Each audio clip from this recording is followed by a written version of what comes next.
Hi, and welcome to the Lambda Audiobooks channel.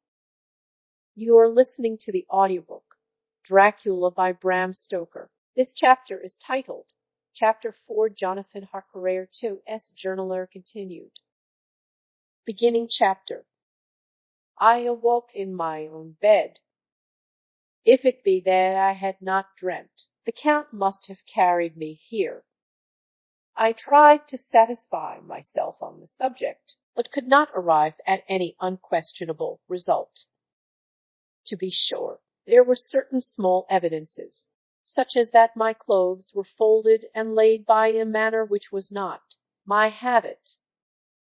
My watch was still unwound, and I am rigorously accustomed to wind it the last thing before going to bed, and many such details. But these things are no proof, for they may have been evidences that my mind was not as usual, and, from some cause or another, I had certainly been much upset.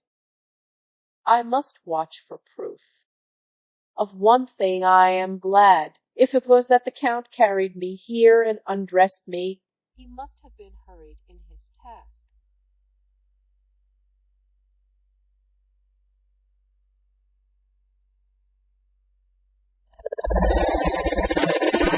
For my pockets are intact.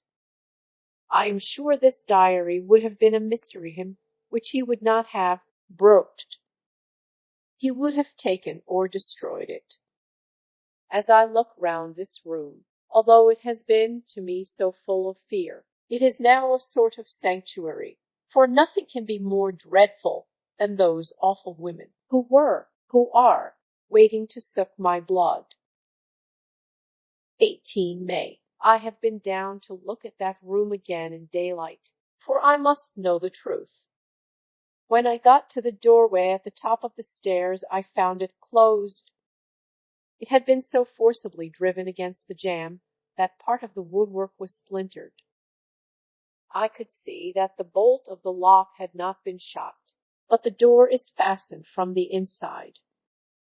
I fear it was no dream, and must act on this surmise. 19 May. I am surely in the tolls. Last night the Count asked me in the suavest tones to write 3 letters, one saying that my work here was nearly done, and that I should start for home within a few days, another that I was starting on the next morning from the time of the letter, and the third that I had left the castle and arrived at Bistritz. I would fain have rebelled, but felt that in the present state of things it would be madness to quarrel openly with the Count whilst I am so absolutely in his power, and to refuse would be to excite his suspicion and to arouse his anger. He knows that I know too much, and that I must not live, lest I be dangerous to him. My only chance is to prolong my opportunities. Something may occur which will give me a chance to escape. I saw in his eyes something of that gathering wrath which was manifest when he hurled that fair woman from him. He explained to me that posts were few and uncertain, and that my writing now would ensure ease of mind to my friends, and he assured me with so much impressiveness that he would countermand the later letters, which would be held over at Bistritz until due time in case chance would admit of my prolonging my stay, that to oppose him would have been to create new suspicion. I therefore pretended to fall in with his views, and asked him what dates I should put on the letters. He calculated a minute, and then said, the first should be June 12, the second June 19, and the third June 29. I know now the span of my life. God help me. 28 May. There is a chance of escape, or at any rate of being able to send word home. A band of Sceni have come to the castle, and are encamped in the courtyard. These Sceni are gipsies. I have notes of them in my book. They are peculiar to this part of the world, though allied to the ordinary gypsies all the world over. There are thousands of them in Hungary and Transylvania who are almost outside all law. They attach themselves as a rule to some great noble or boyar, and call themselves by his name. They are fearless and without religion, save superstition, and they talk only their own varieties of the Romany tongue. I shall write some letters home, and shall try to get them to have them posted.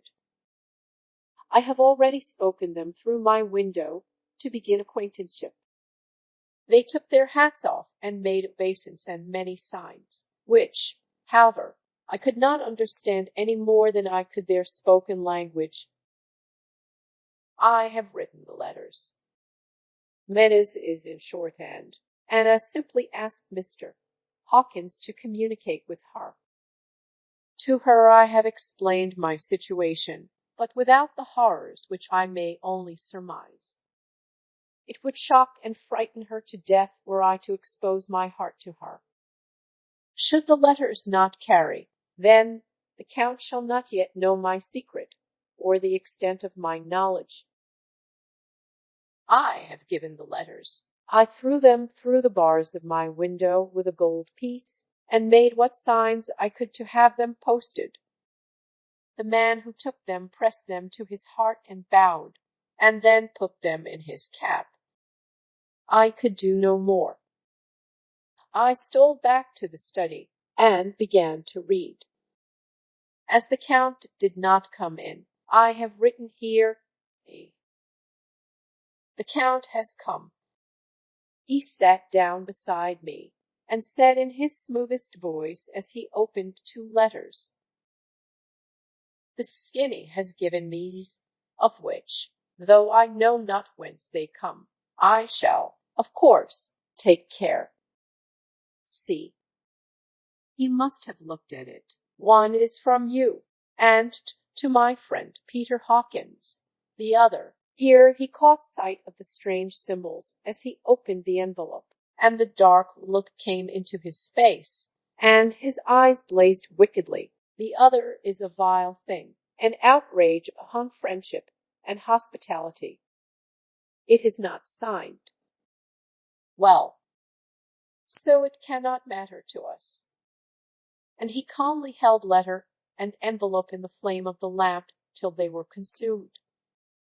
Then he went on. The letter to Hawkins, that I shall, of course, send on, since it is yours. Your letters are sacred to me. Your pardon, my friend, that unknowingly I did break the seal. Will you not cover it again? He held out the letter to me, and with a courteous bow handed me a clean envelope. I could only redirect it and hand it to him in silence. When he went out of the room, I could hear the key turn softly. A minute later, I went over and tried it, and the door was locked.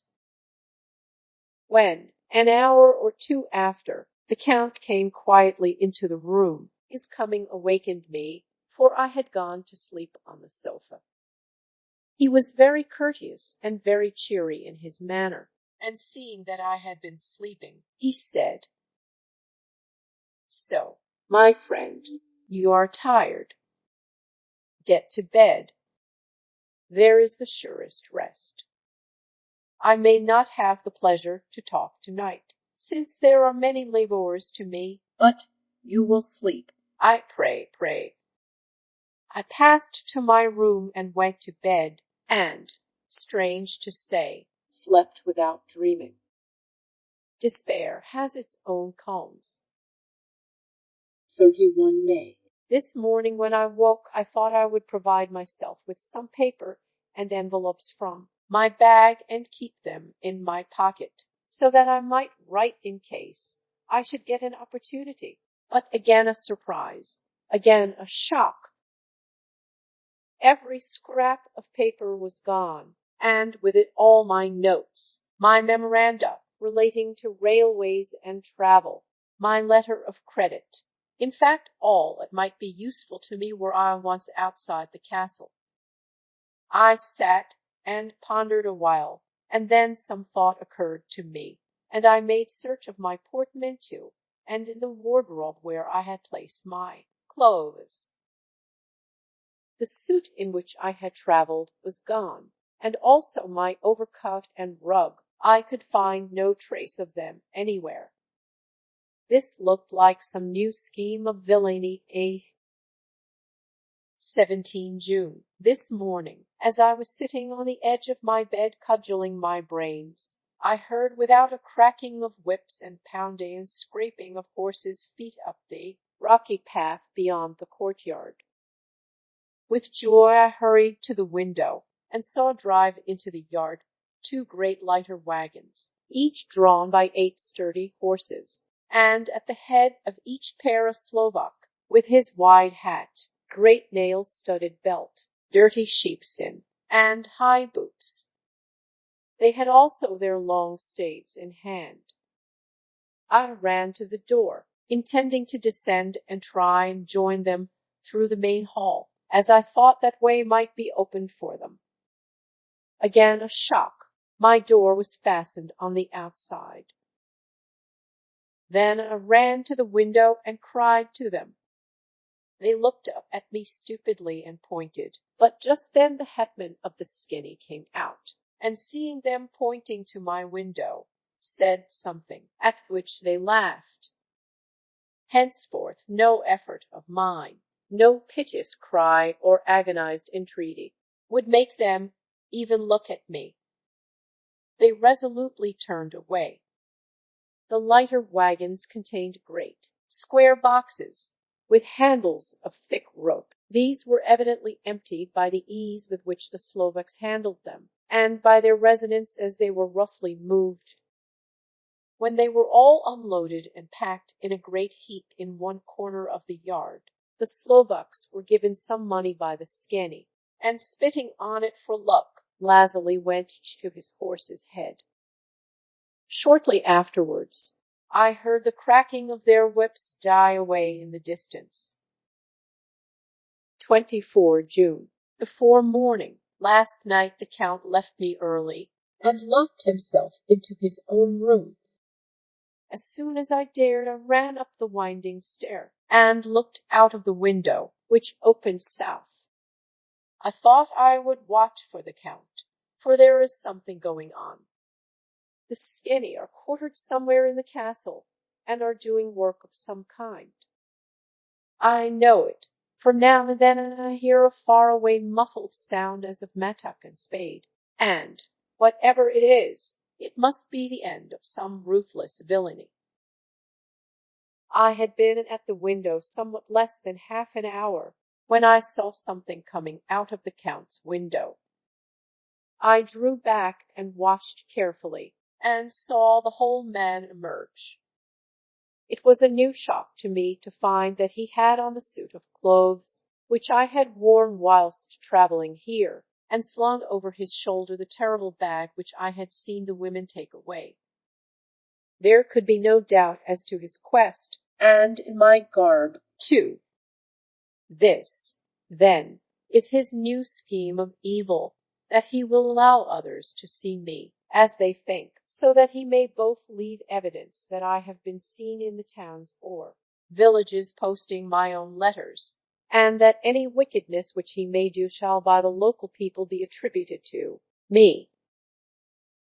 It makes me rage to think that this can go on, and whilst I am shut up here, a veritable prisoner, but without that protection of the law, which is even a criminal's right and consolation.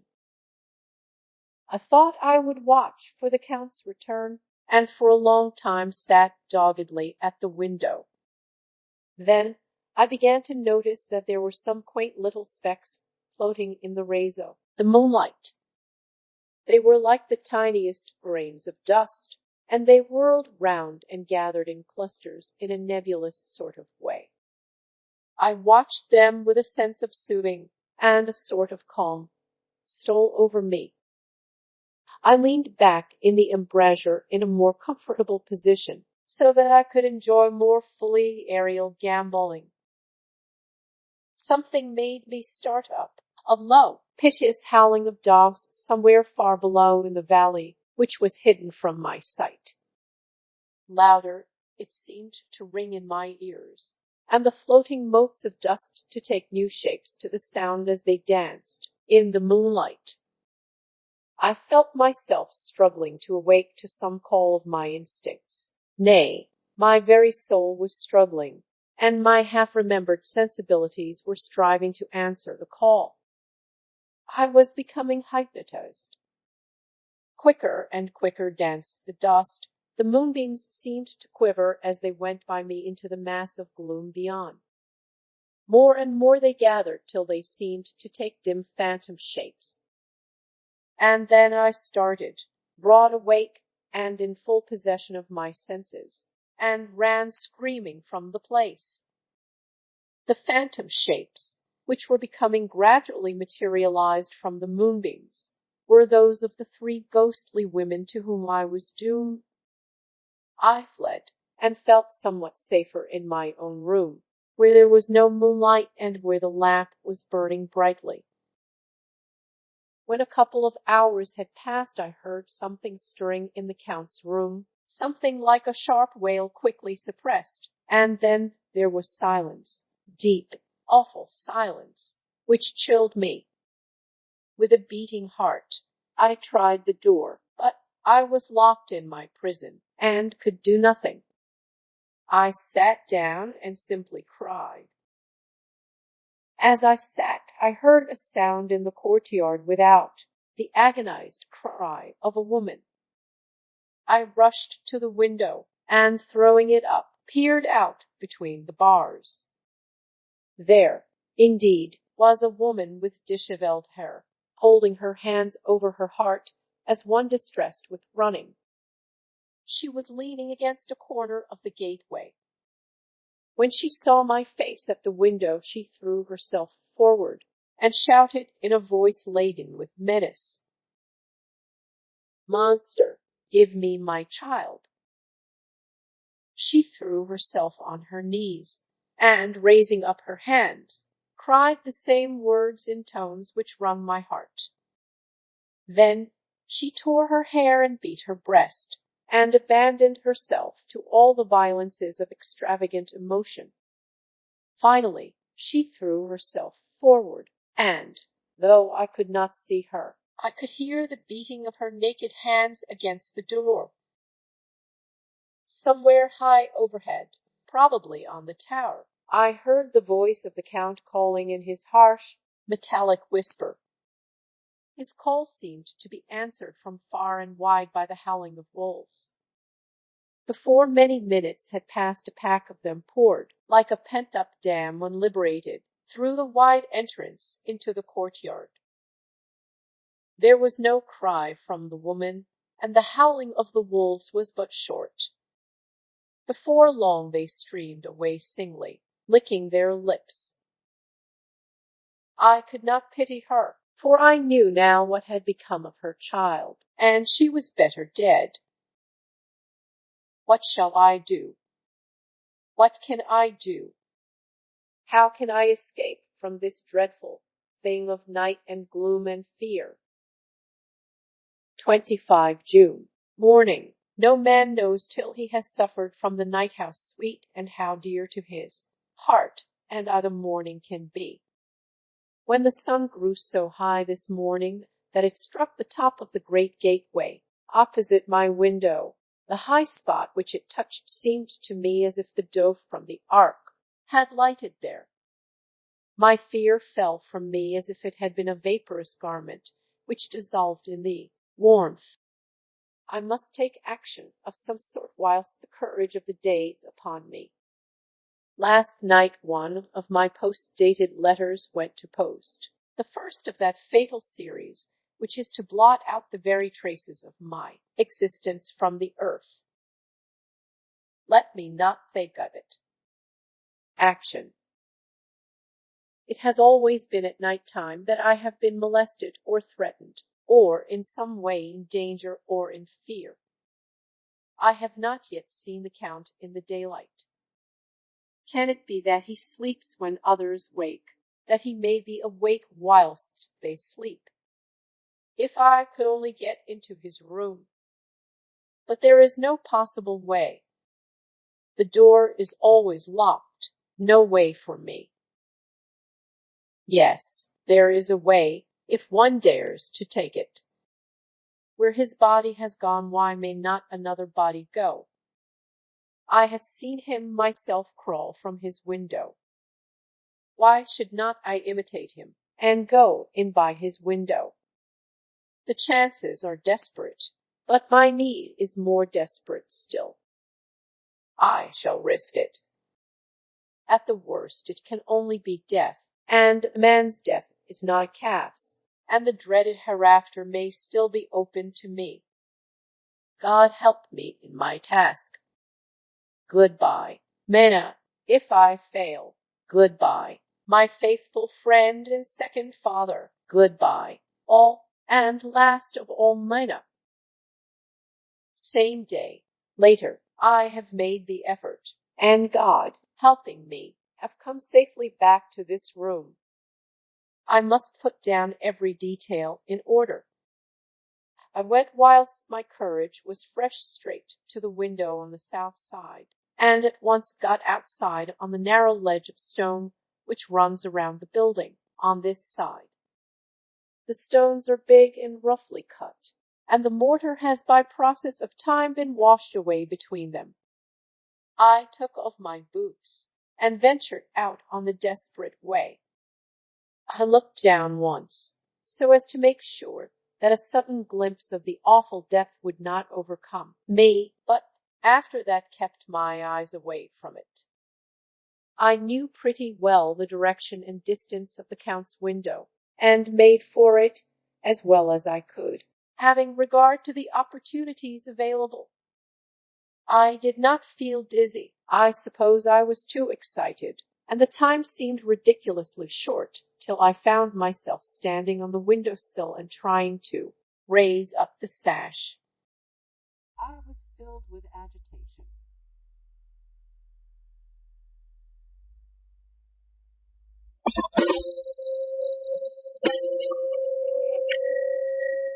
However, when I bent down and slid feet foremost in through the window, then I looked around for the Count, but, with surprise and gladness, made a discovery. The room was empty. It was barely furnished with odd things, which seemed to have never been used. The furniture was something the same style as that in the south rooms, and was covered with dust. I looked for the key, but it was not in the lock, and I could not find it anywhere. The only thing I found was a great heap of gold in one corner, gold of all kinds, Roman and British and Austrian and Hungarian and Greek and Turkish money, covered with a film of dust, as though it had lain long in the ground. None of it that I noticed was less than 300 years old. There were also chains and ornaments, some jeweled, but all of them old and stained. At one corner of the room was a heavy door. I tried it, for, since I could not find the key of the room or the key of the outer door, which was the main object of my search, I must make further examination, or all my efforts would be in vain. It was open, and led through a stone passage to a circular stairway, which went steeply down. I descended, minding carefully where I went, for the stairs were dark, being only lit by loopholes in the heavy masonry. At the bottom there was a dark, tunnel-like passage, through which came a deathly, sickly odor, the odor of old earth newly turned. As I went through the passage, the smell grew closer and heavier.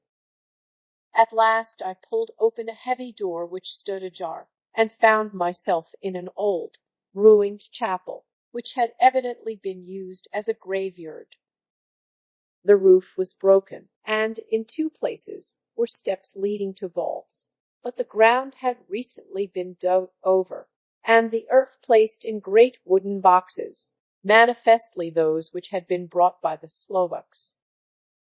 There was nobody about, and I made search for any further outlet, but there was none. Then I went over every inch of the ground, so as not to lose a chance.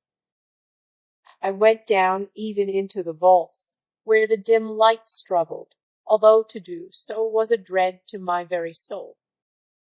Into 2 of these I went, but saw nothing except fragments of old coffins and piles of dust. In the 3rd, however, I made a discovery.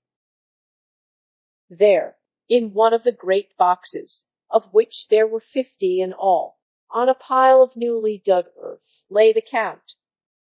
He was either dead or asleep. I could not say which.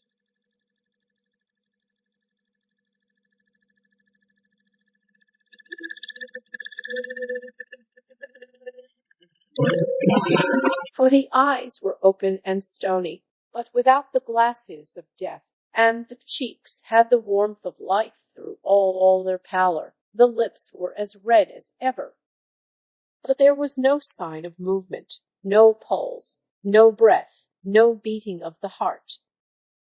I bent over him and tried to find any sign of life, but in vain.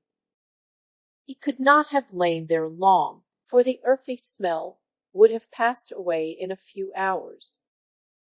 By the side of the box was its cover, pierced with holes here and there.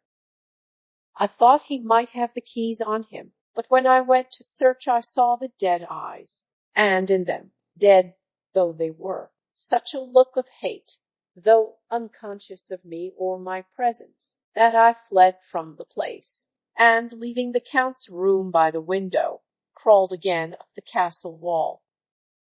Regaining my room, I threw myself panting upon the bed and tried to think. 29 June. Today is the date of my last letter, and the Count has taken steps to prove that it was genuine, for again I saw him leave the castle by the same window, and in my clothes. As he went down the wall, lizard fashion, I wished I had a gun or some lethal weapon, that I might destroy him, but I fear that no weapon wrought alone by man's hand would have any effect on him. I dared not wait to see him return, for I feared to see those weird sisters. I came back to the library, and read there till I fell asleep. I was awakened by the Count, who looked at me as grimly as a man can look as he said, "Tomorrow, my friend, we must part.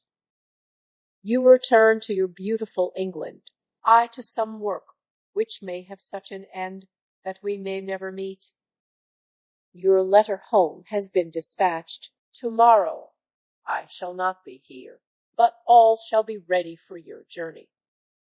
In the morning come the Skeni, who have some laborers of their own here, and also come some Slovaks. When they have gone, my carriage shall come for you, and shall bear you to the Borgo Pass, to meet the diligence from Bukovina to Bistritz. But I am in hopes that I shall see more of you at Castle Dracula." I suspected him, and determined to test his sincerity. It seems like a profanation of the word to write it in connection with such a monster, so asked him point blank, "Why may I not go tonight?" "Because, dear sir, my coachman and horses are away on a mission." "But I will walk with pleasure. I want to get away at once." He smiled, such a soft, smooth, diabolical smile, that I knew there was some trick behind his smoothness. He said, "And your baggage?" "I do not care about it. I can send for it some other time." The Count stood up and said, with a sweet courtesy which made me rub my eyes, It seemed so real. You English have a saying which is close to my heart, for its spirit is that which rules our boyars. Welcome the coming, speed the parting guest. Come with me, my dear young friend. Not an hour shall you wait in my house against your will, though sad am I at your going, and, if so suddenly desire it. Come. With a stately gravity, he, with the lamp, preceded me down the stairs and along the hall. Suddenly he stopped. Hark! Close at hand came the howling of many wolves. It was almost as if the sound sprang up at the rising of his hand, just as the music of a great orchestra seems to leap under the baton of the conductor.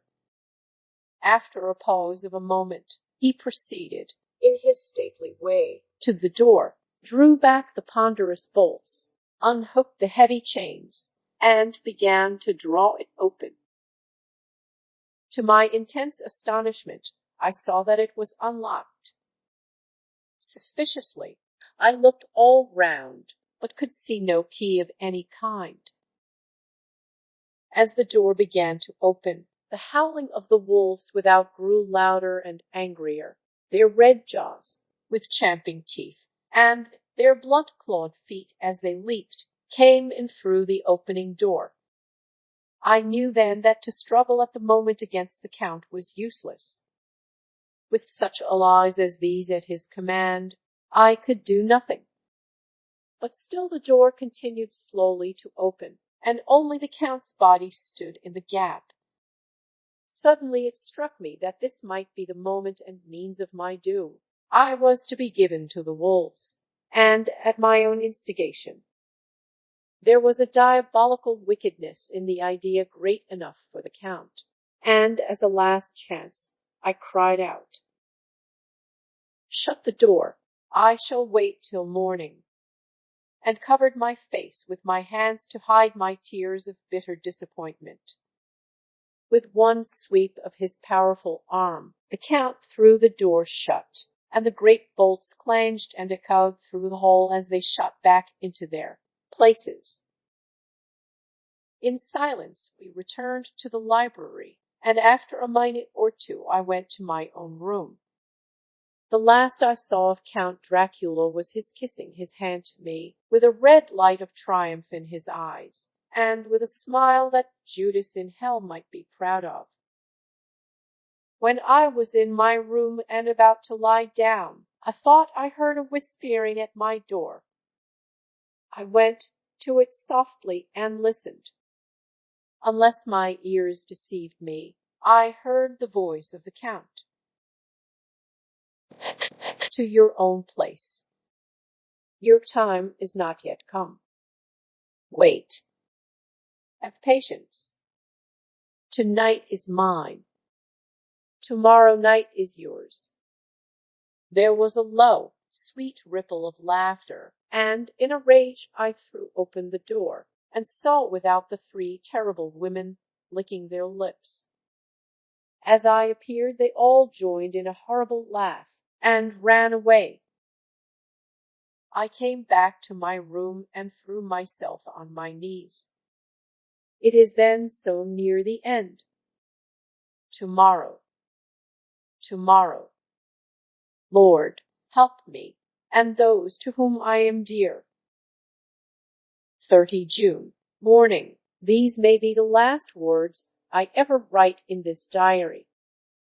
I slept till just before the dawn, and when I woke threw myself on my knees, for I determined that if death came he should find me ready. At last I felt that subtle change in the air, and knew that the morning had come.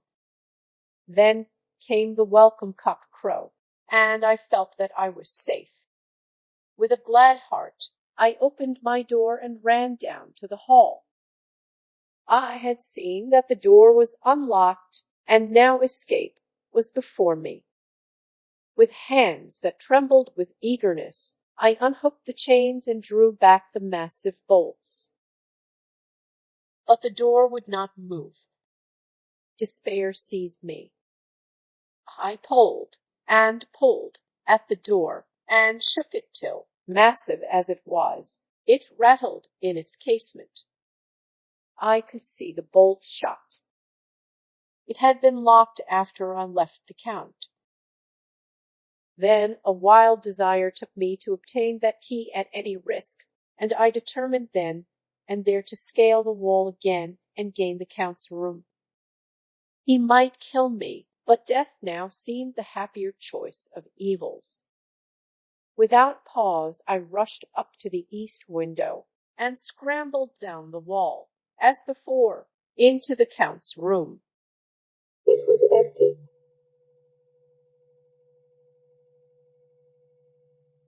But that was as I expected. I could not see anywhere, but the heap of gold remained.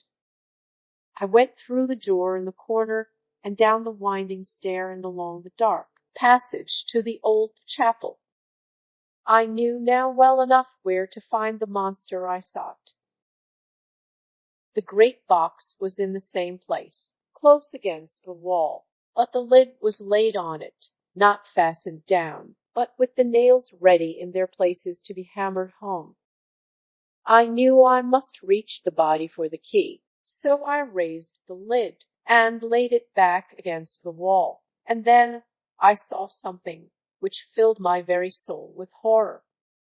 There lay the Count, but looking as if his youth had been half renewed, for the white hair and moustache were changed to dark iron gray, the cheeks were fuller, and the white skin seemed ruby red underneath. The mouth was redder than ever, for on the lips were gouts of fresh blood, which trickled from the corners of the mouth and ran over the chin and neck.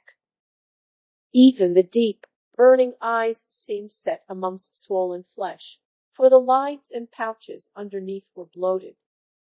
It seemed as if the whole awful creature were simply gorged with blood. He lay like a filthy leech, exhausted with his repletion. I shuddered as I bent over to touch him, and every sense in me revolted at the contact, but I had to search, or I was lost. The coming night might see my own body a banquet in a similar way to those horrid. 3. I felt all over the body, but no sign could I find of the key. Then I stopped and looked at the Count. There was a mocking smile on the bloated face which seemed to drive me mad. This was the being I was helping to transfer to London, where, perhaps, for centuries to come he might, amongst its teeming millions, satiate his lust for blood, and create a new and ever-widening circle of semi-demons to batten on the helpless. The very thought drove me mad. A terrible desire came upon me to rid the world of such a monster. There was no lethal weapon at hand, but I seized a shovel, which the workmen had been using to fill the cases, and lifting it high, struck, with the edge downward, at the hateful face. But as I did so the head turned, and the eyes fell full on me with all their blaze of basilisk horror.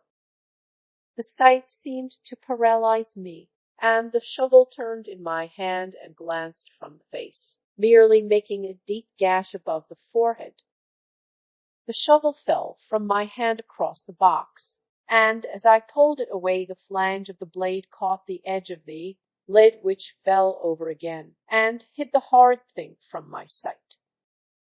The last glimpse I had was of the bloated face, blood-stained and fixed with a grin of malice, which would have held its own in the nethermost hell. I thought and thought what should be my next move, but my brain seemed on fire, and I waited with a despairing feeling growing over me. As I waited, I heard in the distance a gypsy song sung by merry voices coming closer, and through their song the rolling of heavy wheels and the cracking of whips. The skinny and the Slovaks of whom the Count had spoken were coming. With a last look around and at the box which contained the vile body, I ran from the place and gained the Count's room. determined to rush out at the moment the door should be opened. With strained ears, I listened and heard downstairs the grinding of the key in the great lock and the falling back of the heavy door. There must have been some other means of entry, or someone had a key for one of the locked doors. Then there came the sound of many feet tramping and dying away in some passage which sent up a clanging echo. I turned to run down again towards the vault, where I might find the new entrance, but at the moment there seemed to come a violent puff of wind, and the door to the winding stair blew to with a shock that set the dust from the lintels flying. When I ran to push it open, I found that it was hopelessly fast. I was again a prisoner, and the net of doom was closing round me more closely.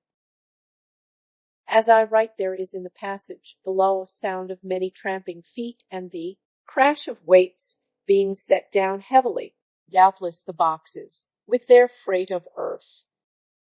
There is a sound of hammering. It is the box being nailed down. Now I can hear the heavy feet tramping again along the hall, with many other idle feet coming behind them. The door is shut, and the chains rattle. There is a grinding of the key in the lock. I can hear the key withdraw. Then another door opens and shuts. I hear the creaking of lock and bolt. Hark! In the courtyard, and down the rocky way the roll of heavy wheels, the crack of whips, and the chorus of the skinny as they pass into the distance. I am alone in the castle with those awful women. Fa. Minna is a woman, and there is naught in common. They are devils of the pit. I shall not remain alone with them. I shall try to scale the castle wall farther than I have yet attempted. I shall take some of the gold with me, lest I want it later. I may find a way from this dreadful place, and then away for home, away to the quickest and nearest train, away from this cursed spot, from this cursed land, where the devil and his children still walk with earthly feet. At least God's mercy is better than that of these monsters, and the precipice is steep and high. At its foot a man may sleep as a man. Goodbye, all. Minna. End of chapter. Thank you for listening. If you enjoyed this video, please hit the like button. If you are interested in hearing more audiobooks, subscribe and turn on the notifications to get fresh daily audiobook chapters from Lambda Audiobooks. Until next time.